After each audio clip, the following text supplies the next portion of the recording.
Assalamualaikum warahmatullahi wabarakatuh. Selamat siang, sahabat pembelajar. Kita akan mulai lagi berbincang lebih jauh tentang filsafat hukum. Jika di pertemuan pertama saya menyampaikan bahwa filsafat hukum itu adalah pembulat studi bagi mereka yang tengah studi di Fakultas Hukum, di program ilmu hukum.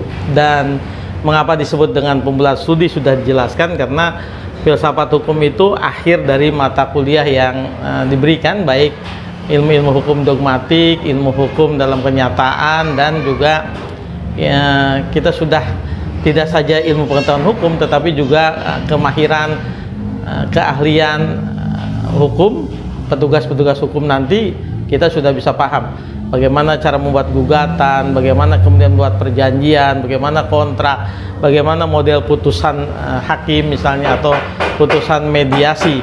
Pertemuan sekarang kita akan melanjutkan bincang filsafat hukum itu. Bagian mana yang akan kita diskusikan? Saya ingin mendiskusikan soal di mana sebetulnya tempat filsafat hukum dalam kerangka ilmu hukum. Yang pertama, filsafat hukum itu di dalam The Three Theory of Law, ia adalah pohon hukum itu besar, dan kemudian di bawahnya ada akarnya, yaitu adalah filsafat hukum.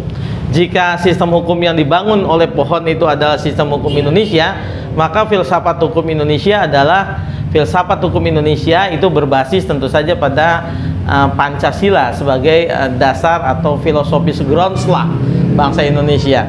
Nah, dalam pembelajaran filsafat hukum tentu saja saya ingin menyampaikan bahwa filsafat itu tetap saja, filsafat hukum itu bagian dari filsafat secara umum.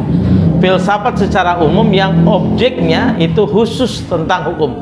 Jadi filsafat hukum itu adalah filsafat umum yang objeknya hukum.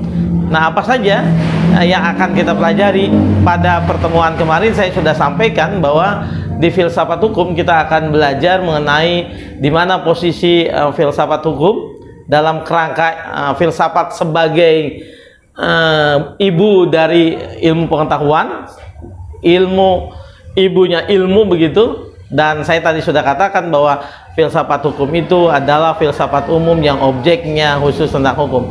Jadi kajian-kajian filsafat hukum, saya sudah menyampaikan juga bahwa filsafat hukum itu adalah, ini definisi operasional saya yang sangat mudah dipahami tentu saja oleh saya dan oleh sahabat pembelajar nanti, bahwa filsafat hukum adalah ikhtiar perenungan umat manusia atau anak manusia secara sistematis, logis, dan mendalam tentang hal ihwal diri dan lingkungannya untuk menjadikan bumi sebagai tempat yang lebih layak untuk didiami. Filsafat hukum sebagai bagian dari filsafat umum yang objeknya hukum juga sama, tentu saja pemahaman kita harus memahami dari sisi ontologisnya, dari sisi epistemologis, dan dari sisi aksiologis. Lalu kemudian apa saja yang akan dipelajari oleh filsafat hukum itu? Saya sudah menyampaikan bahwa filsafat hukum akan mempelajari asal mula hukum, lalu kemudian sumber hukum, mengapa orang mentaati hukum, fungsi-fungsi hukum, dan tujuan hukum. Saya kemudian juga akan menjelaskan satu demi satu mengenai aliran pemikiran besar dalam hukum. Pertama, hukum kodrat dulu, lalu kemudian positivisme hukum, lalu sejarah hukum, lalu sociological jurisprudence, kemudian pragmatic legal realism, dan antropologi hukum, serta aliran utilitarianisme atau asas yang menyebutkan bahwa hukum itu punya kemanfaatan untuk sebesar-besarnya kebahagiaan bagi sebanyak orang. Sahabat pembelajar, kita kembali lagi sekarang. Ketika kita berbicara tentang filsafat hukum itu adalah bagian dari filsafat umum yang objeknya hukum, maka kita harus paham dulu apa itu filsafat. Filsafat, banyak yang memberikan definisi atau pemahaman bahwa filsafat itu berasal dari kata philo dan sophia. Philo dan sophia. Filosofia itu artinya kebijakan atau kesukaan terhadap kecintaan kita terhadap kebijakan atau kebijakan dan cinta begitu ya. Jadi filo dan sofia itu mengandung makna cinta atau menyukai kebijakan. Seseorang yang berfilsafat, seseorang yang menyukai akan kebijakan atau kebijaksanaan.